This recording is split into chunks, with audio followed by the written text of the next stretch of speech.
ભરૂચથી સમાચાર મળી આવ્યા છે કે જિલ્લાના આમોદ તાલુકાના નારિયેર ગામ નજીક નેશનલ હાઈવે 64 પર કોન્ટ્રાક્ટરની ગંભીર બેદરકારી સામે આવી છે। જાહેર માર્ગ પર કોઈ ચેતવણી બોર્ડ કે સુરક્ષા વ્યવસ્થા વિના ખતરનાક રીતે પાઇપો ગોઠવવામાં આવતા કોઈપણ ક્ષણે મોટી દુર્ઘટના સર્જાય તેવી સ્થિતિ ઊભી થઈ છે। અગાઉ પણ આ વિસ્તારમાં અકસ્માતો બન્યા હોવા છતાં પીડીલાઇટ કંપની અને કોન્ટ્રાક્ટરની બેદરકારી યથાવત રહેતા સ્થાનિકોમાં ભારે રોષ ફેલાયો છે અને તાત્કાલિક કાયદેસર કાર્યવાહી કરવાની માંગ ઉઠી છે।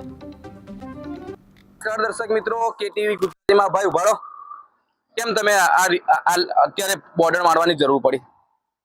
आ पड़ी गई तो एना माटे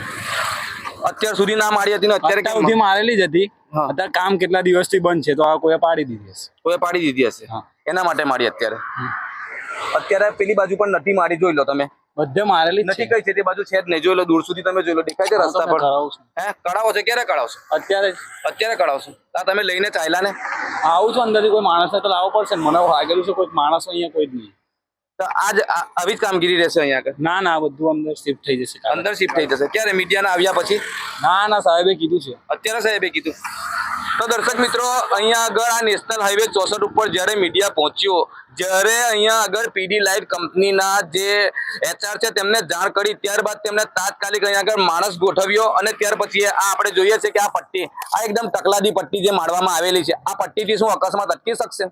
નહીં અટકી શકે કારણ કે અહીંયા આગળ એક વ્યક્તિનો અગાઉ પણ જીવ ગયો હતો આવી જ રીતના વાહનો પાર્કિંગ કરી દે છે પીડીલાઇટ કંપની દ્વારા અને ટચોટચ અહીંયા આગળ કોન્ટ્રાક્ટર દ્વારા કામગીરી કરવામાં આવેલી છે નથી કોઈ પણ જાતનું રિફ્લેક્શન બોર્ડ સાઇન બોર્ડ કે કોઈ પણ જાતની અહીંયા આગળ વ્યવસ્થા કરવામાં ના આવી હતી પરંતુ મીડિયા પહોંચ્યું અહીંયા આગળ અને ત્યારબાદ તેમને તાત્કાલિક માણસ મોકલ્યો અને અમુક જગ્યા પટ્ટી લગાવવામાં આવેલી છે આ અકસ્માતનો મોટો ભય 24 કલાક ધમધમતો નેશનલ હાઈવે 64 સમગ્ર કાઠિયાવાડ અને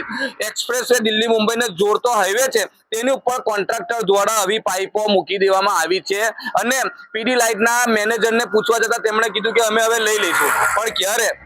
આ અત્યારે મીડિયા આવ્યા પછી પીડીલાઇટ કંપનીનું તંત્ર જાગ્યું અને હાલની અંદર એમણે જે નબળી કામગીરી વાળી પટ્ટી મારવામાં અહીંયા આગળ તેમના દ્વારા આવી રહેલી છે જો કોઈ મોટી દુર્ઘટના સર્જાશે અહીંયા આગળ તો જવાબદારી આ કોન્ટ્રાક્ટર લેશે કે પછી આ પીડીલાઇટ કંપની લેશે અગાઉ પણ અહીંયા આગળ વારંવાર સમાચાર બનાવવામાં આવ્યા છે કે પીડીલાઇટ કંપનીના જે વાહનો છે તે રોડની ઉપર જ પાર્કિંગ કરી દેવામાં આવે છે જેને લઈને નાના મોટા અકસ્માતો સર્જાયા છે અને આગળ પણ કહી ના શકાય કારણ કે અહીંયા આગળ એક નિર્દોષ વ્યક્તિનો જીવ પણ ગયો છે આ જગ્યા ઉપર એટલે હવે જોવાનું રહ્યું કે આ કોન્ટ્રાક્ટર દ્વારા આ પાઇપો હટાડવામાં આવશે કે કેમ વધુની અંદર પીડીલાઇટ કંપની દ્વારા અહીંયા આગળ જે વાહનો મૂકવામાં આવે છે તેની વારંવાર રજૂઆત કરવામાં આવી છે પરંતુ તે કોઈ પણ જાતનું ધ્યાન આપતું નથી આ ખાડા કાન કરી લે છે અને તેમને ફાવે તેવા અહીંયા આગળ જાહેર માર્ગો ઉપર જ આ ખૂબ જ ખતરનાક ટર્નિંગ છે એટલું ખતરનાક ટર્નિંગ છે કે લોકો ફૂલ સ્પીડમાં અહીંયા આવે છે અને અહીંયા આગળ મોટું અકસ્માત સર્જાય તેની કોઈ નવાઈ નહીં હવે આવનાર સમયમાં જોવાનું રહ્યું કે આ પીડીલાઇટ કંપની પર આ સમાચાર બન્યા બાદ શું પગલાં લેવામાં આવે છે।